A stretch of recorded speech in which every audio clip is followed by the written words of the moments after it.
नमस्कार। दिन भर की बड़ी खबरों में आपका स्वागत है। मैं हूं आपके साथ आराधना। आज इस बुलेटिन में बात होगी दिल्ली में छिड़े सियासी संग्राम की, रमेश बिधूड़ी के विवादित बयान पर प्रियंका गांधी के करारे जवाब की, देखेंगे बिहार में नीतीश को साधने के लिए आरजेडी ने खेला कौन सा दांव, महाराष्ट्र में शरद पवार की एनसीपी को तोड़ने के लिए बीजेपी का क्या है प्लान, जानेंगे डल्लेवाल की बिगड़ती तबीयत के बीच किसानों के बड़े ऐलान को, और बुलेटिन के आखिर में देखेंगे जाने माने कार्टूनिस्ट इरफान की किस खबर पर पड़ी तिरछी नजर।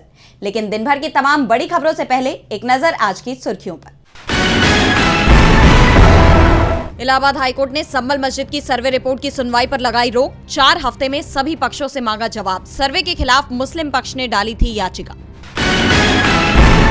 वन नेशन वन इलेक्शन पर हुई जेपीसी की पहली बैठक। संबित पात्रा समेत कई सांसद 18,000 पन्नों की रिपोर्ट लेकर पहुंचे। प्रियंका गांधी ने चुनाव खर्च पर उठाए सवाल।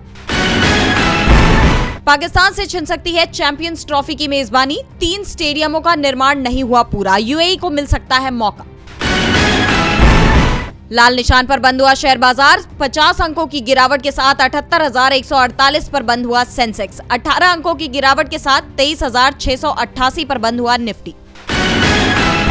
ये तो थी सुर्खियां। अब बात आज की सबसे बड़ी खबर की। तो दिल्ली में विधानसभा चुनाव से पहले सियासी सरगर्मियां काफी तेज हैं।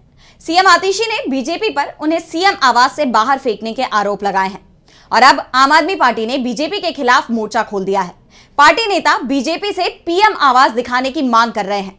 तो दिल्ली में शीश महल मामले को लेकर कैसे छिड़ा संग्राम, देखिए इस रिपोर्ट में। बीजेपी आम आदमी पार्टी चीफ अरविंद केजरीवाल को सीएम हाउस के रेनोवेट कराने के मामले में घेरने में जुटी थी। दावा कर रही थी कि बड़ा घोटाला हुआ है। टेंडर 8 करोड़ का था, पेमेंट 4 गुना ज्यादा किया, लेकिन आपने पलटवार करते हुए पीएम आवास में और भी बड़े घोटाले का दावा कर दिया है। पीएम मोदी के आवास को 2700 करोड़ का राजमहल बताया है। दरअसल बीजेपी की तरफ से सीएम हाउस में कई लग्जरी सुविधाओं और उन पर करोड़ों रुपए खर्च किए जाने का दावा किया गया था। इसे लेकर आप सांसद संजय सिंह और मंत्री सौरभ भारद्वाज मीडिया को लेकर सीएम हाउस दिखाने पहुंच गए। हालांकि पुलिस ने उन्हें अंदर जाने से रोक दिया। संजय सिंह की पुलिस के साथ बहस भी हुई। आप नेताओं ने कुछ देर धरना भी दिया। सौरभ भारद्वाज ने कहा कि स्विमिंग पूल कहाँ पे है, मीडिया वाले भी देख ले, बार कहाँ पे है, हमें भी पता चल जाए। हम तो जाते थे, हमें तो दिखा नहीं, हो सकता कि छुपा हुआ हो तो हम भी देख ले। टॉयलेट सोने के हैं, हमने तो देखे नहीं, हमने तो इस्तेमाल भी किए, मगर अगर हैं तो ढूंढा जाए, आपके साथ ढूंढा जाए, और अगर नहीं है तो उस सब को हम प्रधानमंत्री आवास में ढूंढे। कहा जा रहा है, भारतीय जनता पार्टी द्वारा आरोप है 33 करोड़ रुपए का मुख्यमंत्री आवास बना। चलिए, आपकी बात ऊपर की हमने।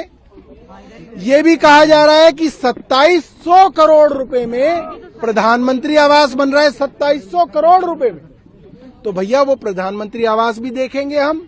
इसके बाद आप नेता सेंट्रल विस्टा प्रोजेक्ट के तहत बन रहे नए प्रधानमंत्री आवास की ओर निकले।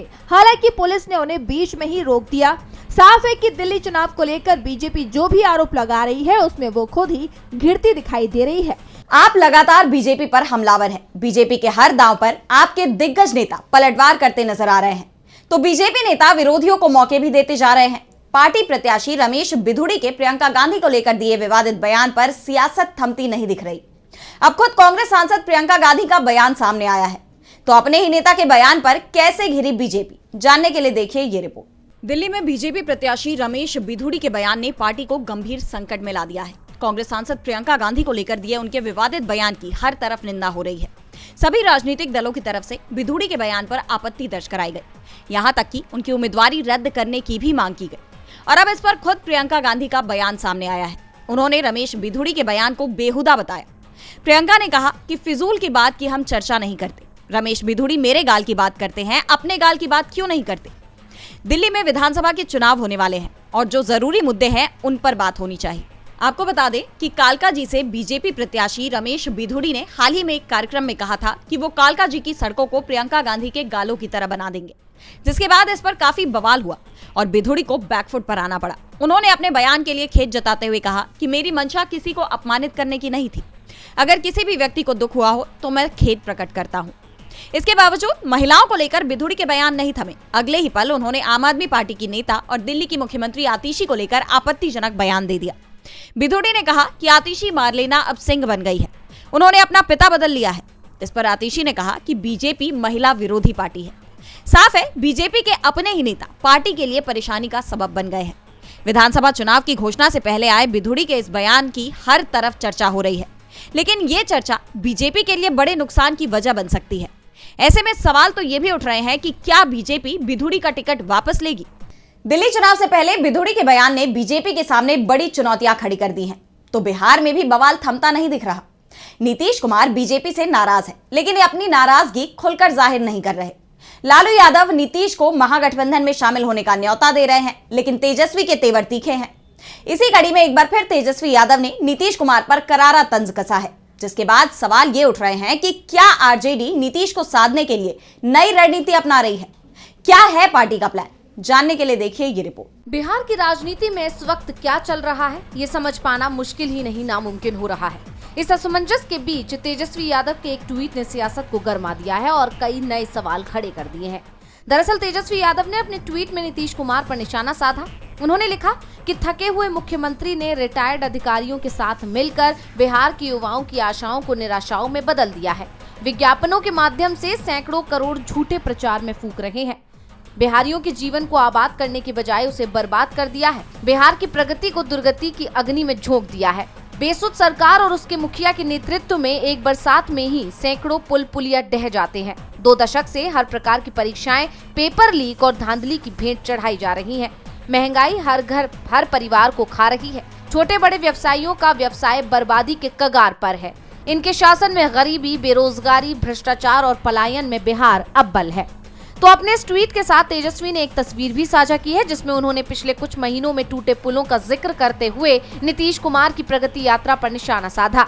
उन्होंने इस यात्रा को दुर्गति यात्रा बता दिया है। अब तेजस्वी के इस तंज ने सवाल खड़ा कर दिया है कि आखिर तेजस्वी के मन में चल क्या रहा है। एक तरफ आरजेडी नीतीश को साथ आने का न्योता दे रही है, तो वहीं दूसरी तरफ तेजस्वी हमलावर है। ऐसे में जानकारों ने इसे तेजस्वी की दोहरी रणनीति बताया है, जिससे नीतीश कुमार पर वो दबाव बना सके। यानी कहा जा सकता है कि तेजस्वी के एक ट्वीट ने नए सवालों को खड़ा कर दिया है कि आखिर बिहार की राजनीति में चल क्या रहा है। बिहार में बीजेपी को झटका लगना तय माना जा रहा है। अगर नीतीश ने बीजेपी का साथ छोड़ दिया तो इसका असर केंद्र की मोदी सरकार पर भी पड़ेगा। ऐसे में बीजेपी पहले से ही अपने बचाव में उतर आई है और सहयोगी दलों पर दबाव बनाना शुरू कर दिया है। महाराष्ट्र में बीजेपी की तरफ से अजित पवार पर शरद पवार की पार्टी को तोड़ने का दबाव बनाया जा रहा है। तो क्या है पूरी खबर, देखिए इस रिपोर्ट में। क्या एनडीए फिर से एकजुट हो रहा है या फिर उसमें एक और टूट हो रही है? महाराष्ट्र की सियासत में जो खबर चल रही है उसमें ईडी की सक्रियता बढ़ने की बात हो रही है। एनसीपी एसपी के विधायक रोहित पवार ने कहा कि एनडीए की तरफ से हमारे सांसदों से संपर्क किया गया है, लेकिन किसी ने भी जवाब नहीं दिया। सभी सांसद शरद पवार के साथ मजबूती से खड़े हैं और वे सभी जानते हैं कि उन्हें किन परिस्थितियों में चुना गया है। लोगों ने उन पर भरोसा दिखाया है और वे कहीं नहीं जाएंगे। तो वहीं जितेंद्र आभार ने कहा कि मैं दावे के साथ कहता हूं कि सांसदों को शरद पवार और सुप्रिया सुले को छोड़ने का प्रस्ताव मिल रहा है। अजित खेमे में शामिल होने के लिए कहा जा रहा है। आभार ने कहा कि एक तरफ तो वे कहते हैं कि शरद पवार उनके भगवान हैं और फिर शरद पवार की पार्टी को एक बार फिर तोड़ने की कोशिश भी करते हैं, लेकिन अब हमारी पार्टी के सांसद कहीं नहीं जा रहे हैं। तो दूसरी तरफ संजय राउत ने भी जितेंद्र आभार के दावे पर मुहर लगा दी है। उन्होंने कहा कि एनसीपी शरद पवार की पार्टी के सांसदों को तोड़ने की कोशिश कर रही है और इसके नेताओं को केंद्रीय मंत्रिमंडल में जगह देने का प्रलोभन दिया जा रहा है। राउत ने कहा कि प्रफुल्ल पटेल और सुनील तटकरे को शरद पवार के नेतृत्व वाले गुट में दल बदल कराने का काम सौंपा गया है। जब तक एनसीपी शरद पवार के नेतृत्व वाले धड़े से दल बदल नहीं करवा लेती, तब तक उसे केंद्र सरकार में कोई पद नहीं मिलेगा और मंत्री पद के लिए ही एनसीपी को तोड़ने की कोशिश हो रही है। वैसे दावा यह भी किया जा रहा है कि बीजेपी शरद पवार की पार्टी के कम से कम 6 सांसदों को तोड़कर लोकसभा में नीतीश कुमार और चंद्रबाबू नायडू पर जो निर्भरता है उसे खत्म करने की कोशिश में जुटी हुई है। साफ है बीजेपी को सत्ता की कमान खोने का डर सता रहा है और इसे बचाने के लिए ही वो इस तरह के दांव अपना रही है। लेकिन उसकी मुश्किलें यहीं खत्म नहीं होती। किसानों का आंदोलन भी बीजेपी के गले की फांस बन गया है। लगभग 1 साल से शंभू बॉर्डर पर किसान डेरा डाले हुए हैं। 44 दिन से किसान नेता डल्लेवाल अनशन पर बैठे हैं, लेकिन सरकार उनकी मांग मानने को तैयार नहीं है। ऐसे में किसानों ने एक और बड़ा ऐलान किया है, देखिए ये रिपोर्ट। पिछले 1.5 महीने से हरियाणा पंजाब के बॉर्डर पर अनशन कर रहे किसान नेता जगजीत सिंह डल्लेवाल की तबीयत लगातार खराब होती जा रही है। किसान नेताओं ने दावा किया है कि अब डल्लेवाल को बोलने में भी दिक्कत हो रही है, वो किसी से बात नहीं कर पा रहे हैं। वहीं किसानों ने केंद्र सरकार को अल्टीमेटम देते हुए कहा कि अगर डल्लेवाल को कुछ हुआ तो केंद्र सरकार हालात को संभाल नहीं पाएगी। किसान नेताओं ने 26 जनवरी को पूरे देश में ट्रैक्टर मार्च निकालने का ऐलान किया है। जल्दी इसको लेकर प्लान भी बनाया जाएगा। इसी के साथ किसान नेता सरवण सिंह पंडेर ने लोहड़ी के अवसर पर यानी कि 13 जनवरी को पूरे देश में नई कृषि मार्केटिंग पॉलिसी का ड्राफ्ट जलाने का ऐलान भी किया है। साथ ही 10 जनवरी को पीएम मोदी का पुतला जलाने का भी ऐलान किया है। पंडेर ने कहा कि नई कृषि मार्केटिंग पॉलिसी का ड्राफ्ट रद्द किए गए कृषि कानूनों का ही रूप है। पुराने ही नियमों को नए तरीके से लागू किया जा रहा है और किसान इसका विरोध कर रहे हैं। वहीं किसान नेता जगजीत सिंह डल्लेवाल की सेहत को लेकर कांग्रेस ने एक्स पर पोस्ट कर कहा, नरेंद्र मोदी को किसानों की बेबसी और परेशानी से कोई फर्क नहीं पड़ता है। देश के कृषि मंत्री भी पीएम मोदी की राह पर चलकर सरेआम झूठ बोल रहे हैं कि वे हर मंगलवार को किसानों से मिलते हैं। ये दिखाता है कि नरेंद्र मोदी और उनकी सरकार के मन में किसानों के लिए कोई हमदर्दी नहीं है। ऐसे में देखना होगा कि केंद्र में बैठी मोदी सरकार डल्लेवाल की मांगों पर सुनवाई करती है या फिर नहीं। अब सवाल ये है कि किसानों के आगे सरकार झुकेगी या कब तक किसान अड़े रहेंगे। सबकी नजरें मोदी सरकार पर टिकी हैं, तो नजरें सुप्रीम कोर्ट पर भी हैं। मोदी सरकार में चुनाव आयोग की निष्पक्षता सवालों के घेरे में आ गई है। चुनाव आयुक्तों की नियुक्ति का मामला तो सुप्रीम कोर्ट में है, जिस पर अब कोर्ट ने सुनवाई की तारीख भी तय कर दी है। तो कब होगी सुनवाई, देखिए इस रिपोर्ट में। इलेक्शन कमिश्नर्स की नियुक्ति से जुड़े कानून को चुनौती देने वाली याचिकाओं पर सुप्रीम कोर्ट से बड़ी अपडेट सामने आई है। सुप्रीम कोर्ट 4 फरवरी को इसकी सुनवाई करेगा। याचिकाकर्ताओं ने मामला कोर्ट में रखते हुए इस पर जल्द सुनवाई की मांग की थी। उन्होंने 18 फरवरी को chief election commissioner Rajiv Kumar के रिटायरमेंट का हवाला दिया था। याचिकाकर्ताओं की ओर से वकील प्रशांत भूषण ने मामला जस्टिस सूर्यकांत की अध्यक्षता वाली बेंच के सामने रखा। उन्होंने कहा कि इलेक्शन कमिश्नर की सिलेक्शन प्रोसेस में फिलहाल केंद्र सरकार मजबूत स्थिति में रहती है, जो कि 2023 में आए संविधान पीठ के फैसले के मुताबिक सही नहीं है। याचिकाकर्ताओं को जवाब देते हुए जस्टिस सूर्यकांत ने कहा कि जनवरी में पहले से कई मामले सुनवाई की सूची में हैं। बेहतर होगा कि वकील 3 फरवरी को उनके सामने दोबारा ये मामला रखें, ताकि 4 फरवरी को सुनवाई सुनिश्चित हो सके।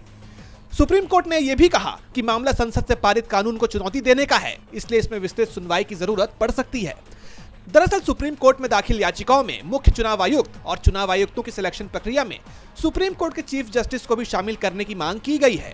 2 मार्च 2023 को सुप्रीम कोर्ट की संविधान पीठ ने फैसला दिया था कि चुनाव आयुक्त का चयन चीफ जस्टिस, प्रधानमंत्री और नेता विपक्षी कमेटी को करना चाहिए, लेकिन सरकार ने नया कानून पास करते हुए इस कमेटी में चीफ जस्टिस को ना रखते हुए पीएम की तरफ से नामित प्रतिनिधि को ही जगह दे दी है।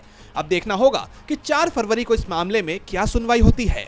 कोर्ट 4 फरवरी को अपना फैसला सुना देगा। चुनाव आयुक्तों की नियुक्ति पर मोदी सरकार लगातार घिरती रही है, तो सवाल सरकार की नीतियों पर भी उठ रहे हैं। वैसे तो मोदी सरकार अपनी नीतियों का ढोल पीटती रहती है। अपने हर भाषण में पीएम मोदी बड़े बड़े दावे करते नजर आते हैं, लेकिन अब उनके दावों की सारी पोल खुल गई है। भारत की जीडीपी ग्रोथ के आंकड़ों ने मोदी सरकार पर गंभीर सवाल खड़े कर दिए हैं। अमीर गरीब के बीच बढ़ती खाई ने देश के विकास पर सवालिया निशान लगा दिया है। तो क्या खुलासा आया है सामने, देखिए इस रिपोर्ट में। मोदी सरकार के विकास के दावों पर पानी फिर गया है। देश के विकास के ताजा आंकड़े सरकार के दावों को साफ तौर पर झूठा बताते हैं। मीडिया रिपोर्ट्स के मुताबिक भारत में आय समानता 1950 से भी ज्यादा हो गई है, यानी अमीर और अमीर हो रहा है तो गरीब और भी ज्यादा गरीब होता जा रहा है। यानी मोदी सरकार की आर्थिक विकास की नीतियां केवल एक ही समूह के लोगों को फायदा पहुंचा रही है। इसके साथ ही ये भी साफ हो जाता है कि देश में सामाजिक और आर्थिक असमानताएं अब पहले से कहीं ज्यादा गहरी हो चुकी है।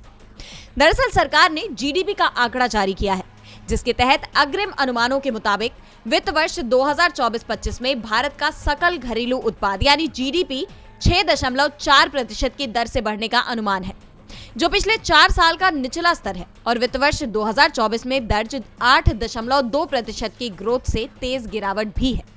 इसके साथ ही आरबीआई ने भी अपने अनुमान को पहले के 7.2% से घटाकर 6.6% कर दिया है। ये आंकड़े बेहद चौंकाने वाले हैं, क्योंकि जिस तरह से मोदी सरकार लगातार ये दावा कर रही है कि भारत दुनिया की ऊंचाइयों को छू रहा है, हकीकत उसके एकदम उलट है। भारत की ग्रोथ गिरती दिखाई दे रही है। ये सरकारी आंकड़े एक चुनौतीपूर्ण आर्थिक परिदृश्य की तरफ इशारा करते हैं। विपक्ष पहले से ही बढ़ती महंगाई और गरीबी को लेकर सरकार पर हमलावर है और अब इन आंकड़ों ने विपक्ष को एक और मौका दे दिया है। इन आंकड़ों पर कांग्रेस ने कहा कि मोदी सरकार द्वारा जारी किए गए आंकड़ों के मुताबिक वित्त वर्ष 2025 में सिर्फ 6.4% जीडीपी ग्रोथ का अनुमान है। हालात ये है कि कुछ ही हफ्तों में भारतीय अर्थव्यवस्था निचले स्तर पर आ गई है और महत्वपूर्ण भूमिका निभाने वाला मैन्युफैक्चरिंग सेक्टर उस तरह से नहीं बढ़ रहा है जैसे बढ़ना चाहिए। ऐसे में मोदी सरकार की मुश्किलें बढ़ती दिखाई दे रही हैं। और बुलेटिन के आखिर में देखेंगे जाने माने कार्टूनिस्ट इरफान की किस खबर पर पड़ी तिरछी नजर।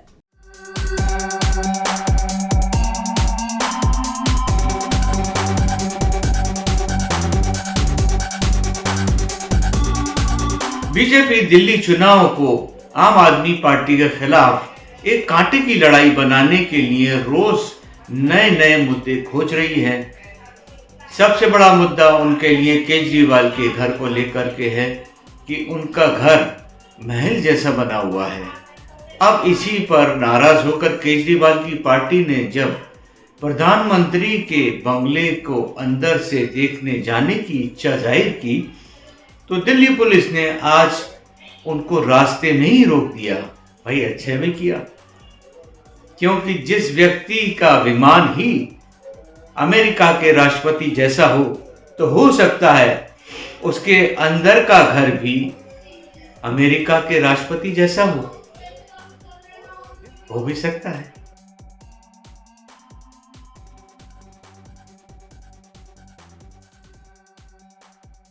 बहुत बहुत शुक्रिया इरफान जी। तो आज इस बुलेटिन में इतना ही। आप देखते रहिए डीवी लाइव। नमस्कार।